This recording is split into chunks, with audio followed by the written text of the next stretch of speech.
Welcome to This Week in Heresy, Episode 1, Metafaith and the Vicar's Wife, with our in-studio guest, Sarah Thompson.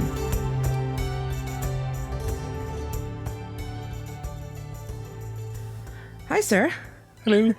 And welcome to my podcast, although you kind of live here, so, you didn't really have to go far or get on Skype or anything. Well, the commute was cheap, what can I say? Right. So, besides being my awesome wife, you are also a rocket scientist working at NASA, and you just recently became a blogger on the Patheos Pagan channel. What's that all about? Well, technically I'm a columnist because I contribute to the Agora blog. So I'm not actually a blogger as such by their terminology. But I'm going to be contributing a column bi-weekly, largely focusing on queer and pagan issues. Excellent. So, when is your first column due? It's due on Thursday 19th, I believe, if Thursday's the 19th. Oh, so yesterday. Excellent. Yesterday? This is going to come out on the 20th. Oh, okay. Yes, by the power of the wibbly-wobbly, timey-wimey sort of time-delayed sending things out on the internet technology. That's right. So what else are you going to be writing for Patheos? Well, really, the brief I have is to write on queer pagan issues. They've previously had one or two people that largely focused on pagan stuff, but they don't have queer stuff, but they don't currently have anybody that is going to be writing regularly that specifically covers pagan queer issues. Quaganism, yes, I've just invented a new religion. Yes, quaganism. Yes, that is my focus. Quaganism. Right.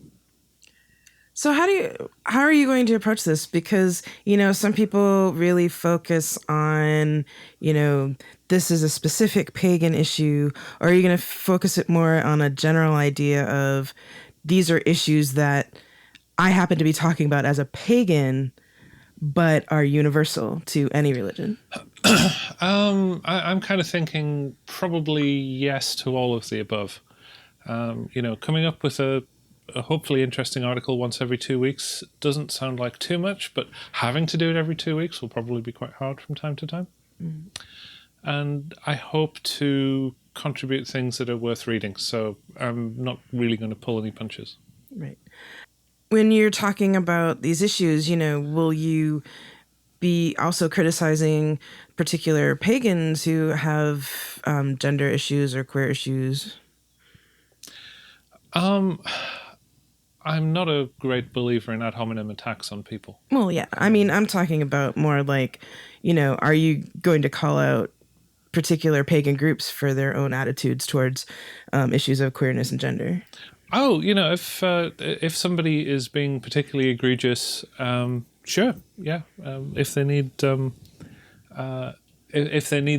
public really needs to hear that wrongs are being done, that's part of being a columnist, essentially, is, I have a journalistic responsibility to report these things.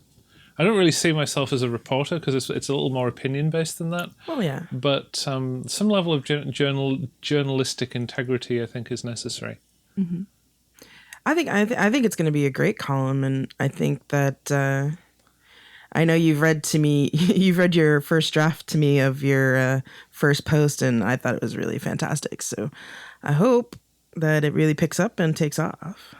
Well, we'll see. Like anything, the internet is an attention economy, and if after a couple of years the only people reading it are my coven members, you and my mother, it's I'd probably still keep writing it. You know what I'm like? Yeah, that's true. But you just never know how these things go.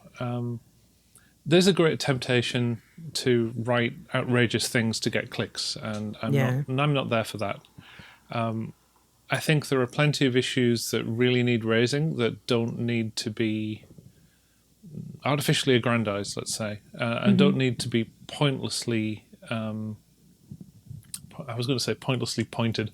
That doesn't really make sense, but pointlessly offensive. I don't mean to be offensive, but that speaking truth to power thing, it's kind of important. It needs doing. Right. And is that part of the reason why you actually accepted the column in the first place? Oh, that's a good question. What went through my mind when I was first offered it?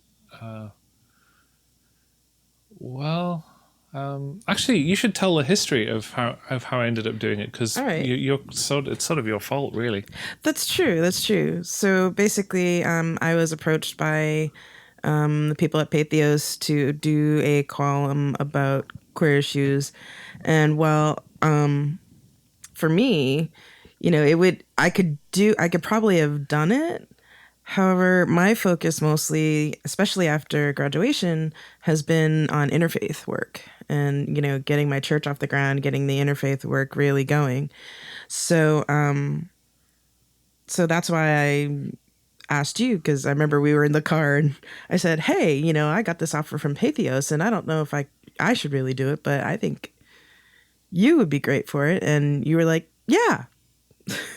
And basically, yeah, I remember saying, yeah, I'll do that, and 10 seconds later thinking, oh, what have I done? What have I done now? Right. Let the death threats commence, Right. But I mean, I think it's true because I know partly you've wanted an outlet to talk about these issues, and you're just kind of, in some sense, I think, in the back of your head waiting for something to come along, and it just kind of fell in your lap. Yeah, this actually segues into something that is kind of an interesting experience. There are probably not many people out there who've gone through seminary as a spouse of somebody going through seminary. And I just kind of had that experience, and it changes you probably as much as the person that actually goes through Absolutely. Seminary. And it sort of left me thinking, well, Gina's gone off and done all this stuff, and she's got this ordained thing, and she's got this MDiv and that sort of thing. And it's like, well, I'm kind of supposed to be a priest too. Mm-hmm. So what does that mean for me? I've been through a lot of the ringer with her when it comes to Pacific School of Religion. I mean, obviously, I didn't show up to classes, but I certainly got the backwash of it all. Oh, certainly. So, what does it really mean for me? And I've been sort of casting around trying to work out that meant. Being queer and trans and pagan and not also Christian, that does mean that I have to figure out where I sit. Because, some people listening to this may not realize that Gina... talk about yourself. I mean, your faith background, your faith path is not the same as mine. Right. I mean, I'm Wiccan Christian, and I've started a church, and I've become a pastor, and I'm ordained both in our Wiccan tradition and in the Progressive Christian Alliance, and so I have the whole both and with the Christianity thing going on. Well, you don't. That's true. It's not that I'm not a Christian hater. This is one thing that I think I've moved on about in the last few years. I was a Christian hater for sure. Oh, yeah, I remember. I was done very badly too by Christianity, like a lot Absolutely. of queer people, particularly trans people. We tend to suffer really badly at the hands of Christianity on the whole, and I was left with a really bad opinion of it. Well, yeah, I mean, some of the stories you told me about some of the people who profess to be Christians as you were growing up kind of makes my hair curl. Well, yeah. And I don't have much of it. Yeah, that's it's different stories for a different day, perhaps. But oh, yeah. Yeah, it's not nice, not easy to deal with. And, how do I, as somebody who has actually identified as pagan for a long time, really reconcile myself with finding ways to be friendly with Christianity, because it's been made clear to me that Christianity isn't all evil. Right. Gosh, who knew? Hey.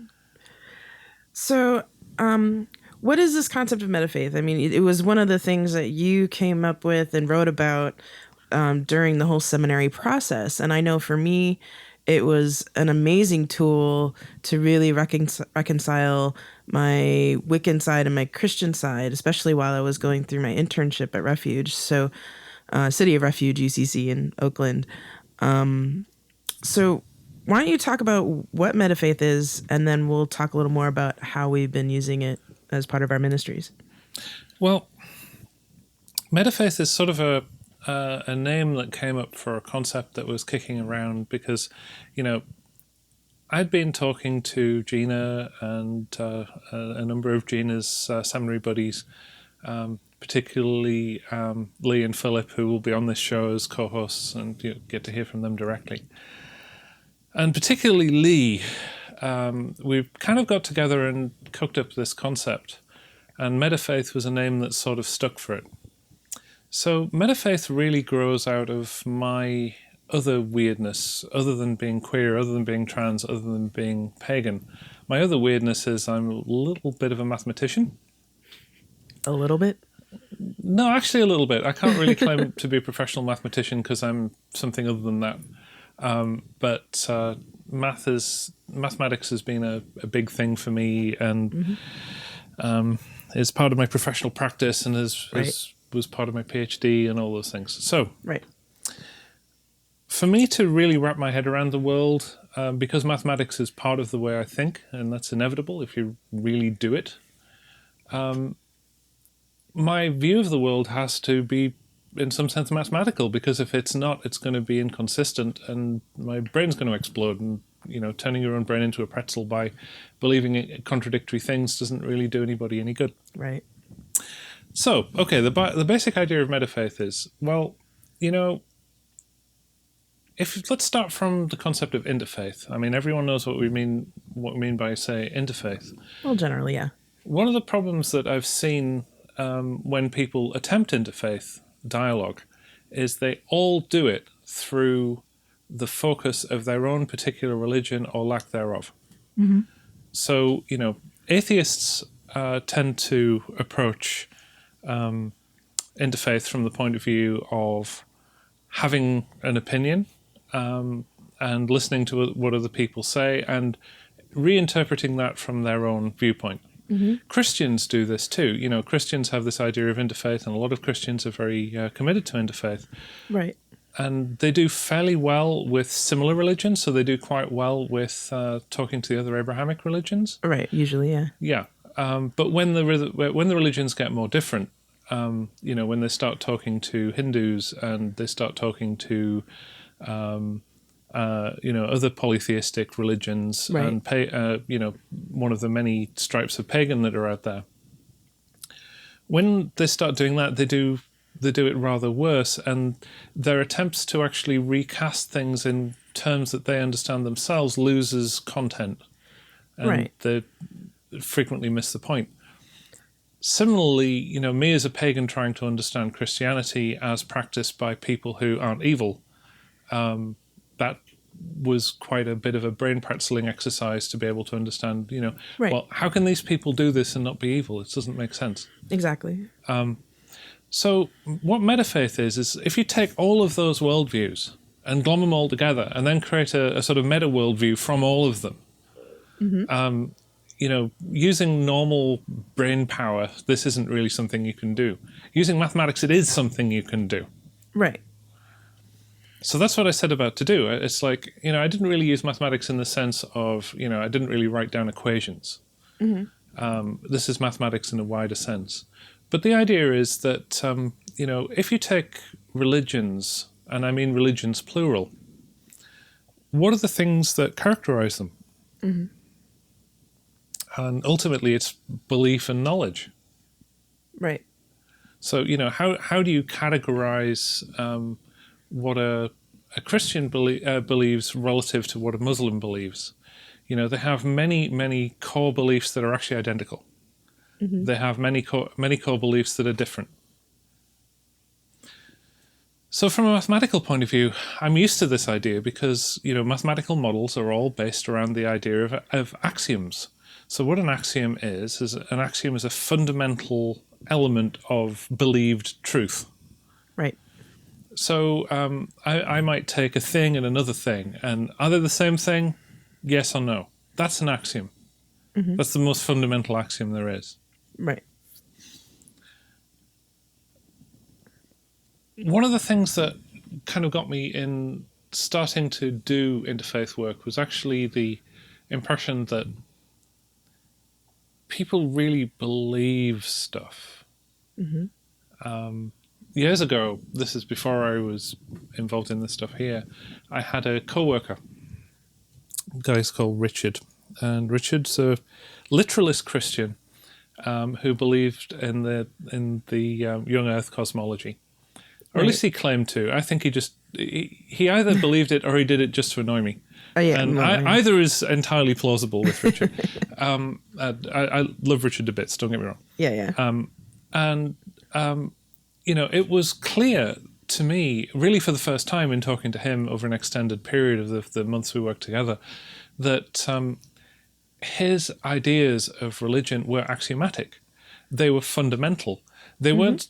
They didn't have the character of something that somebody read in the newspaper. You know, you might read something in the newspaper about something that Obama said or something that somebody else said. Right. And you might believe that they said that. But, you know, if somebody posts a cell phone clip of what they actually really said on YouTube, you're going to change that view. It's not a very, these things are not hard. No, it's mutable. Yeah, these are mutable. Axioms aren't. Right. You know, this is like believing in gravity. Yeah. So we can build up models of religions based on the sets of axioms that people have. So what does this say about truth? So if I say, what do you mean by truth? What's true to you? How would you answer that? Wow, that's... Haha, I'm turning the tables on you. You thought you were interviewing me, didn't you? Ha, ha, ha. Well, it's a complicated question because, I've been working with this Metafaith model, so I'm used to saying, well, my truth is my own.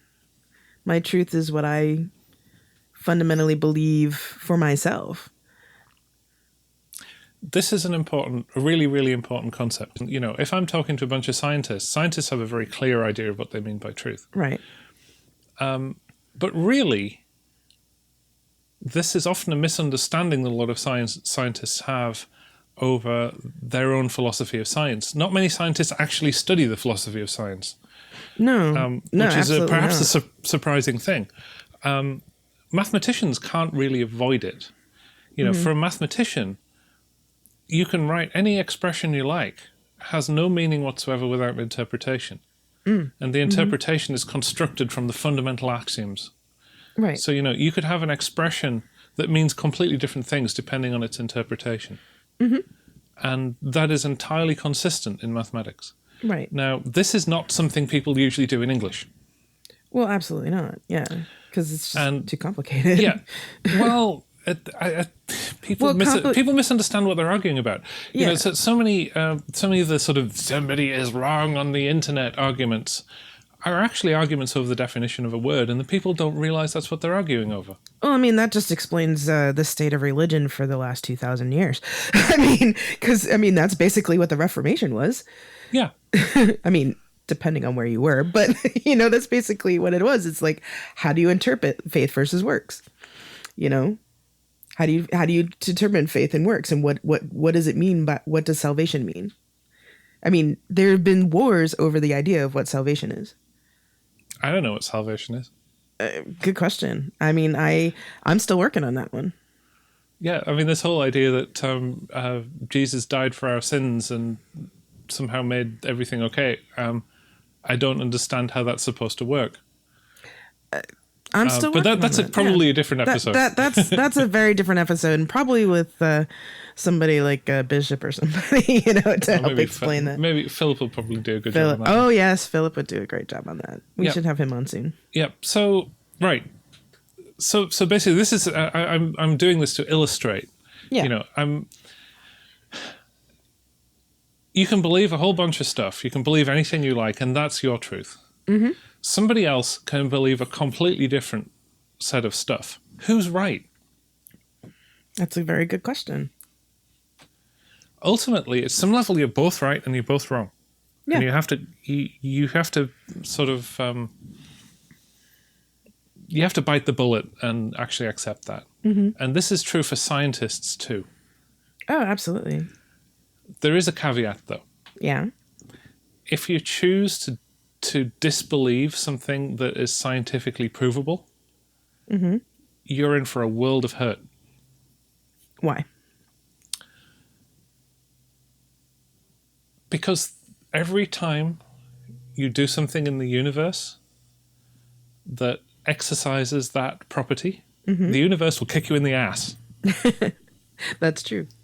And those ass kicks will actually add up to a world of hurt. We're seeing it in the world over global warming. Right. You know, this is the classic bugbear right now for... Oh, absolutely. Yeah. So, you know, there's an ideology, and it is an ideology. It's a set of axioms that finds it convenient to have people believe that global warming is some kind of weird conspiracy that scientists cooked up to take over the world. Yeah. Whereas, you know, anybody who's actually done work in that area... it's pretty obvious. Yeah, it's obvious that it's happening. There is no conspiracy. You know, we are all in major doo-doo. Well, I mean, even in the last 4 years, I mean, you've been doing field work in the Arctic. Yes. And your first year, you know, it was freezing cold and, you know, you had to be bundled up most of the time. I saw the weather change year on year. I mean, my first year in the high Arctic, it was a desolate wasteland with hardly any plant life. My fourth year in the Arctic, and these were consecutive years, instead of going through desolate stones, really, and ice to the site that we were doing the scientific work in, I was essentially riding through an Arctic meadow. Yeah. And this should not be the case. And the locals, the Inuit, were freaking out about this because, you know, they've been up there a long time. They've seen this happen from scratch. And it is extremely disturbing for them. Also, you know, flying roughly the same route to the island each year. And, you know, the first year flying over ice. The second year, the ice being a little bit in the distance. The fourth year being, you could just about see the ice in the distance if you really squinted. Right, right. And at 12,000 feet, that's quite a long way. Yeah, yeah. Now, this is you know, you can believe it or not, but it won't make it not happen. Right. This is the point that I'm making. You know, the universe has some truths of its own, which we like to call science. And the universe will do those things. You can believe anything you like. The universe is just going to do its own thing. Yeah. So, so that in a nutshell. Believe what you like. You can't push on a rope. Yeah. Well, I mean, I'm just kind of trying to wrap up in general what metafaith is. And, you know, in some ways it reminds me a lot of a theologian that I studied in my theology class named Karl Rahner, and he's a Catholic theologian. And he had a similar, it was really fascinating because it was about the same time that you started really working on metafaith and writing it up. And he had a very similar thought process around belief specifically, because for him, faith isn't necessarily what it means to most people. Faith is to him was this basic human need for something greater than themselves. So there's a need to be a human need for something outside of ourselves to believe in, to be part of. But belief for him was very mutable and was changeable. So, you know, you have this constant of faith where you're looking for something outside of yourself. And it doesn't necessarily mean like God or some specific deity or whatever. It could be science. It could be nature. It could be something like that. That's very similar to the concept of metafaith, where the actual axioms, it doesn't matter whether they're scientific or spiritual or Right. Belief in the tooth fairy. It actually doesn't matter. Right. The principles still apply. Yeah, but I like his idea about the beliefs being mutable, though, because that's true. Your beliefs can change over time. There's certain axioms that you will have that you will always have. I mean, there's certain axioms I always have, especially around like love and compassion and what my faith is, that have always been consistent for me. But my beliefs about how that manifests and how that works in the world have changed over time. Yeah, I can see that. Yeah, I've been there and seen it in many cases. well, yeah, and I think sometimes people don't really understand just how mutable their beliefs can be. Because there's some people who have a very narrow mindset about what a particular religion or particular faith path is, and yet don't realize that their beliefs have changed over time. Yeah. They may have some core things that they always believe, but some of the other beliefs have changed. This brings on to one of the very interesting corollaries of this sort of thinking, which is that what happens when you start to believe things that are contradictory to each other? Right. And one of the problems with, for example, the Christian Bible is that it contains material that's contradictory. Right. It's a badly edited wiki, as you have said before. Yes, it's like the world's first wiki, and it was not very well edited at that. Can you imagine? I mean, people died over those edit wars. I mean, come on. Right. A lot of need citation at the point of a sword. Oh, definitely. So,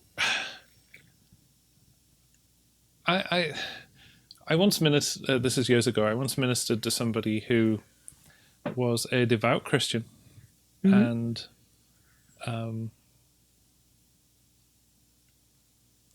he'd basically got himself into a real knot. I mean, a real serious mental knot. He was turning his brain into a pretzel, literally. He was trying to believe everything in the Bible, and it just wasn't working. Right. All I really said to him is, does this seem right to you? And he admitted no. And I said, well, you have to pick it apart. You have to, because of the way your brain works, you can't cope with believing contradictory things. So you have to choose. And sometimes you have to let certain beliefs go. Mm-hmm. Some may well be, for some people, more axiomatic than others. Mm-hmm. And so you've got to let them go. Yeah. And, and I came to that conclusion with my own Wiccan Christianity, because it was because of Metafaith and the idea that, my Wiccan side of things has has a specific set of axioms, and the Christian side of things has a certain set of axioms, and they're both true to me at the same time. However, I came to realize that not all of the axioms overlapped. Mm-hmm. But the thing that I learned from Metafaith is that that's okay. Mm-hmm. They can exist in the same space and time and not completely overlap. Yes. Because there are some things that, I will do in a witchy context that I really don't want to do in a Christian context. Well, of course. And vice versa. The old British approach of do whatever you like, but don't scare the horses. Or the neighbors, as our case may be. Yeah, poor neighbors. I don't know what they think. Yeah, well, that's all good.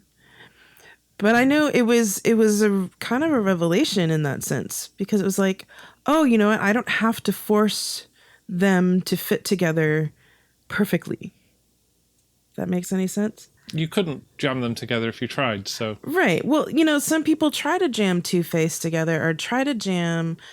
or as in a way of trying to do interfaith, they're trying to jam all these traditions together, but not keeping the autonomy and integrity of particular religions. That's right. And I think it does the other religions a disservice to try and just focus on what we have in common. Yes. Because you need to acknowledge the differences. I mean, it's just like, when we go to refuge, you need to acknowledge people's difference. Yeah, you do. We're both members of City of Refuge UCC. Yep. Why don't you describe City of Refuge? You'll do better than me. City of Refuge was founded by a woman named Bishop Yvette Flunder, who's amazing. And if you ever have a chance to go, 8400 Enterprise Way in Oakland. And she's really probably, other than you, the one person that's responsible for changing my opinion of what Absolutely. Christianity can be. Right. And she's just phenomenal. And it's based on a liberation theology. And actually, that's where the tagline of my website comes from. Free people, free people. And, and she also talks about how secrets kill. And there's a whole thing about secrets, and we'll probably talk about that in another episode. Yeah. Anyway. Don't get me started. Oh, yeah, that's another whole long episode. Anyway, so City of Refuge, the way Bishop describes it, it's Methabapticostal, and it's very much a Pentecostal practice with lots of amazing gospel music and a lot of amazing people and very queer, trans, everybody friendly. And, everybody is welcome at the table of God there. It's predominantly black. Predominantly African-American, yes. Predominantly queer. Yeah. Large number of trans people. Huge trans ministry. Yeah. Huge trans ministry. And actually the fellowship has a specific trans ministry called Trans Saints. Yep. And they do good work with a capital G and a capital W. Absolutely. They're not kidding about it. Absolutely. So, where were we going with? Oh, yes. So, being there and being and learning Metafaith and really kind of working with Metafaith, it's been really interesting because now it's kind of ingrained in my brain, this idea of Metafaith. And, when I try and explain it to people, it's just kind of like light bulbs go off. Like, wow, you mean, we don't have to twist our brains in knots to try and work with people? Oh my God. It's been kind of amazing to see when people think about it and they're like, wow. And what's really been interesting is that, other friends of mine, like Lee and Philip and other people that I know, have really embraced this idea of Metafaith and really embraced the idea that, we can work together and not have to, I guess, disavow any aspect of our faith and our path. Yeah. I've cast a circle for the ordination of 2 Christian priests. Mm-hmm. And well, we just had our wedding. Yeah. Our second wedding. Which I should say we were originally hand-fasted, 4 odd years ago? Yeah, and we had a very specific pagan hand fasting. Yep. And then for our legal wedding, which was about 3 weeks ago, we had a circle casting and a high church, Anglican-ish wedding done by Philip. With all the signing of the thing, and now we're actually legally married in the state of California. That's right. And, I find it a wonderful thing that we can kind of float between those worlds. And that's kind of where Between the Worlds Church name came from, too. So, but I find it really satisfying and really fulfilling that we can float among these worlds. And it's not a problem. Yes. And it really boggles my mind when people on both the pagan side of things and the Christian side of things, I mean, this isn't exclusive to one or the other, think that that is the worst thing in the world. It boggles my mind that, they can't see enough to, let things happen and let stuff happen. Putting it a different way, if you're a priest and you're telling people what they're allowed to believe and what they're not allowed to believe, you're doing it wrong. Yeah. Yeah. Well, I remember a sermon from Bishop where she was talking to a couple on a cruise, and they came up to her and they're like, Bishop, what do we do? Our son's a Wiccan. And she basically said, well, isn't it great that he found some way to have God in his life? And I was just like, booyah! Yeah, so I was tempted to say he should chop wood and carry water. We're about the end of our time, and it's about time to go. And so your article, it will be out yesterday. We'll have been out 2 days in the future past. On June 19th, your article will post on Patheos. So if you go to the patheos.com, and I think you have to look up the pagan channel. I think that's right, yes. Yeah, and it's under the name of Queer of Swords. That's correct. And you can see her little bio that was written, and I took a picture of her, and she has a really nice picture on there now. Oh, and buy all my albums on yes, iTunes. And if you go to mageofmachines.com, you can buy her albums. I particularly recommend The Descent, which is a journey to the underworld, The Descent of Inanna, and it's a really amazing album. Come on, so far only my mother's actually bought a copy, so you have to help me out here. Oh, no, more people have bought it than that. Although if you've been to PantheaCon a couple years ago, you would have seen the whole performance of it. But you have other albums up there too. Yep. And Ritual Machinery, very excellent album. There's another one on the way, which is actually has a bit of a Christian flavour, which is weird for me because I'm not actually Christian. Because you did the music for my Holy Saturday service. That's right. And so, So mageofmachines.com and then patheos.com on the Pagan channel if you want to read our article. And thank you very much for being my first guest. You're very, very welcome. I will accept this cup of coffee in payment. Good. Well, I'm sure I can buy you other things later or something like that. All right. And if you can hear the purring, this is Toby the cat. Yes, very cute. He's just jumped on my microphone.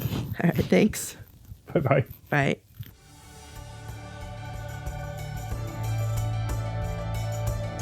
And that's it for this week's episode of This Week in Heresy. I'd like to thank Sarah for being our in-studio guest. And if you want to find more episodes, or find where our Facebook page is, or follow us on Twitter, go to thisweekinheresy.com, where you'll find all that information and the show notes for this show. As always, we thank you for listening, and have a great week.